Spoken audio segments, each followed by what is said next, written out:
Sam Darnold dazzling in Seattle after beating the New Orleans Saints, the terrible New Orleans Saints. And funnily enough, we predicted that. They beat him 44-13. Sam Darnold going 14 for 18, 218 yards, 2 touchdowns. This is looking like he wasn't some sort of one-season wonder in Minnesota, isn't it, Adam? I mean, obviously he got drafted by the Jets, didn't work out, went to the Panthers, didn't work out there, went as a backup to the 49ers. They weren't ever going to keep him.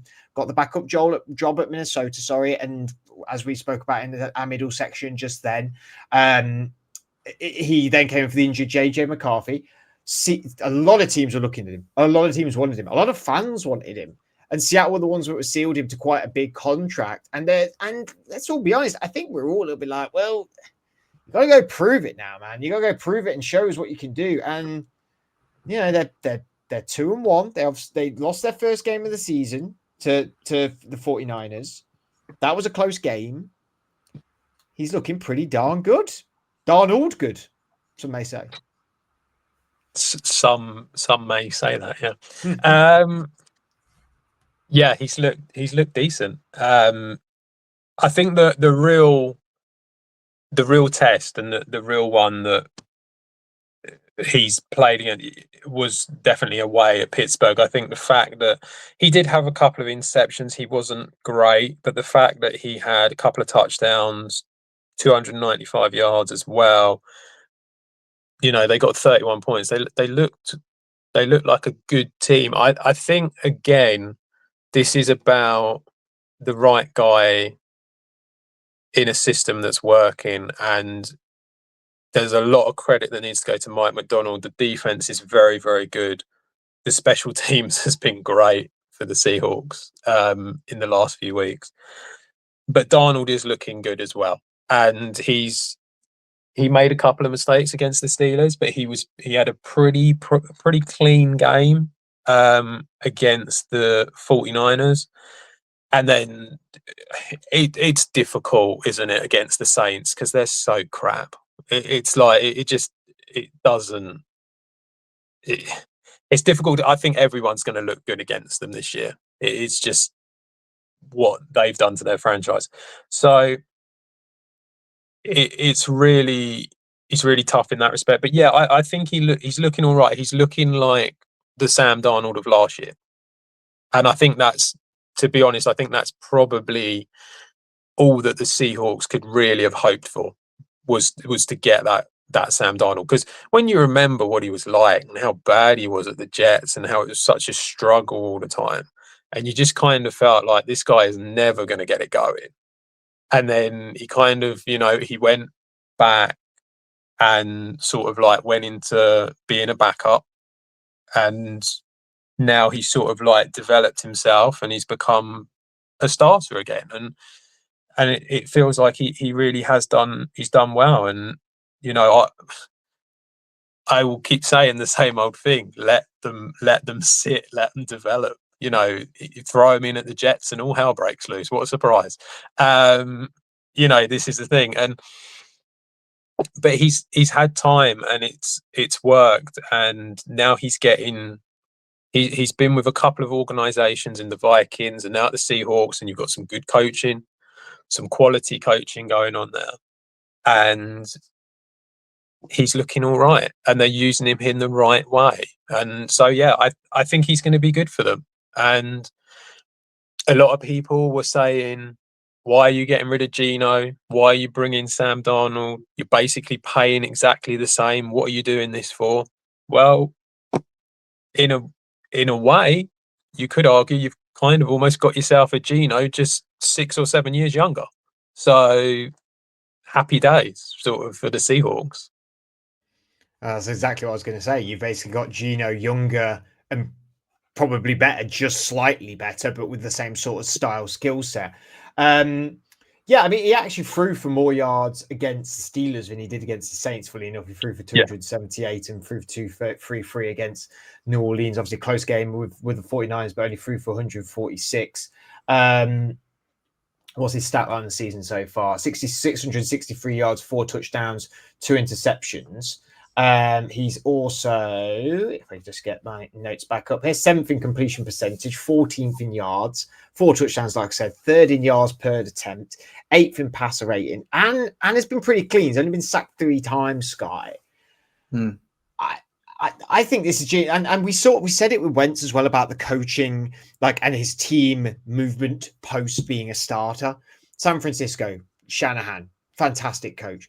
Kevin O'Connell at the Vikings, incredible coach. Mike McDonald, who is proving again what we were saying about New York Giants in our first section, in terms of who looks like a good coordinator, a good head coach, who just looks like a coordinator, who looks like they shouldn't even be a coordinator. Mike McDonald is really fitting in to that head coaching role at Seattle and making an immense defense, and he's got something really good going on here. And they moved off some big guys this year. They moved off DK Metcalf. They moved off of Tyler Lockett. You know, they brought in Cooper Kupp, who's pretty much seen as past it completely, really. They said, let's put our faith in Jackson Smith and Jigba. And it seems to be panning out. I mean, he's got less weapons than he did in Minnesota, and he's making it work. I do agree with all of your points. I feel like Clint Kubiak, who obviously, when he was hired by McDonald, he said, I want the offense to mirror our football team and mirror what the defense is doing, being physical. And you speak about coaching trees before. Obviously, he was the 49ers pass game coordinator. He's been an OC at the Vikings. It's clearly a guy who, you know, knows how to sort of call plays and get the best out of the offense that he has. I'm happy for Sam Darnold. The only thing I think about this season, like, their schedule is easy. They play the AFC South. That division is not as strong as it was. They've got the Titans. Like, I can put it up here. 1 second, just give me a moment. They're at the Cardinals next. They're hosting the Bucks. They're at the Jags. They host the Texans. The bye week. They're at the Commanders. Host the Cards. At the Rams. At the Titans. Host the Vikings. At the Falcons. Host the Colts. The Rams. At Panthers. At 49ers to close it out. It isn't a bad schedule. Other than the Buccaneers and the Rams, because the Niners are getting banged up again. I know they just lost to them. But Colts in week 15, no? Like, it could be one of those situations. And look, I'm happy, but like, they were 10-7 last year. I think just missed out on the playoffs. Like, they probably could potentially, you know, have a good season and be there. But I think it's probably one of those cases of like, they might. I think they're building something good. They're playing a lot of bad average teams, but that is good for a guy like Sam Darnold, who it took a lot of time to get his confidence going, like Adam said, and his confidence will grow even more. So maybe 1 year in this system with a confidence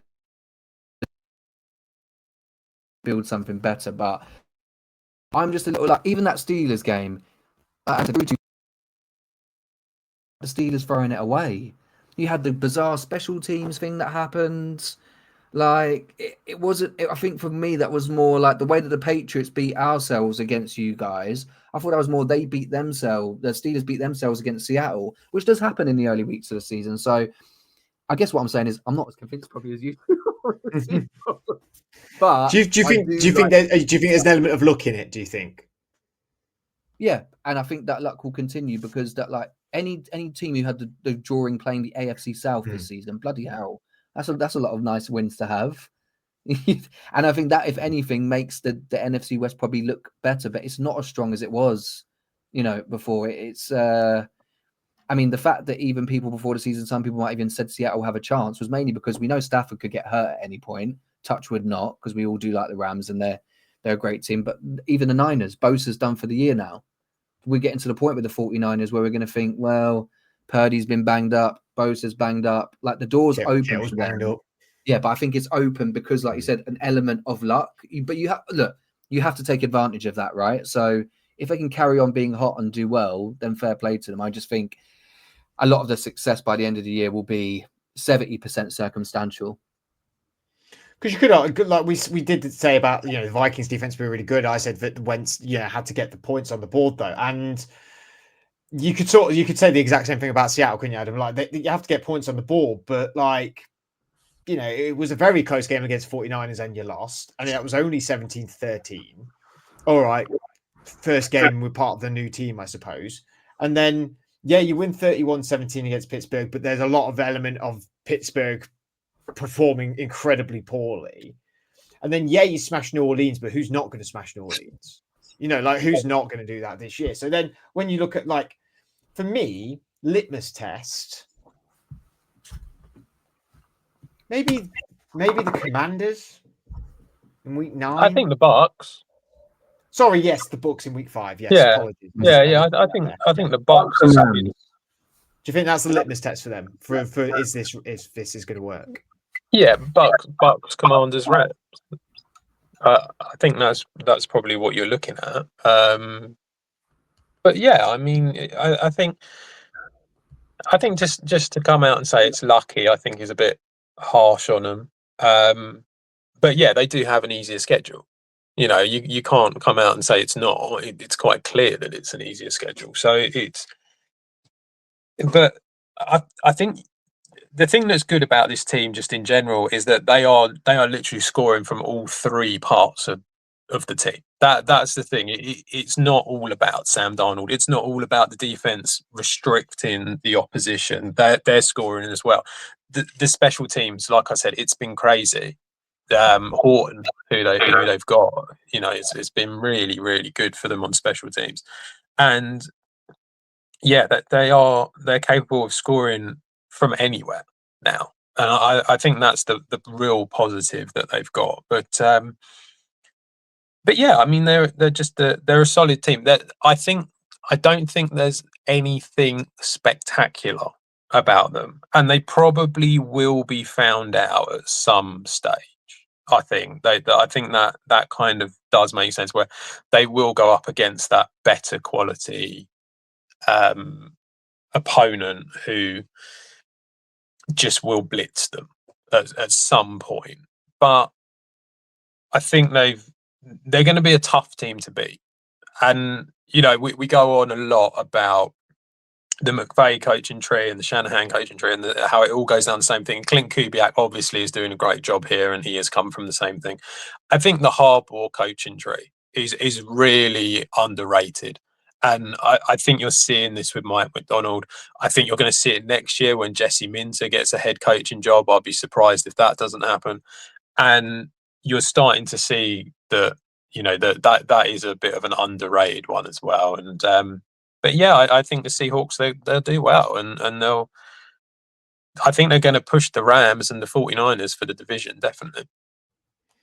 Well, certainly make it fun, because we want all divisions to be as fun as possible and as competitive as possible as well. Adam, Sky, thank you very much for joining me on this episode, and thank you all for watching or for listening on whatever podcast platform you have watched it or listened to us on.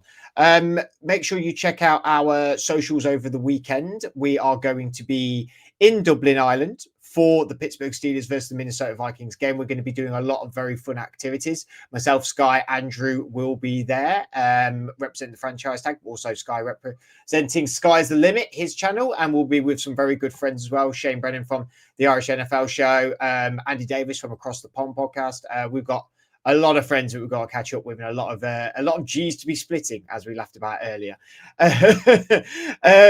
Adam, Sky, thank you again. Thank you guys for watching or listening. Make sure you check out our socials, like and subscribe on YouTube, and we'll see you all again very soon.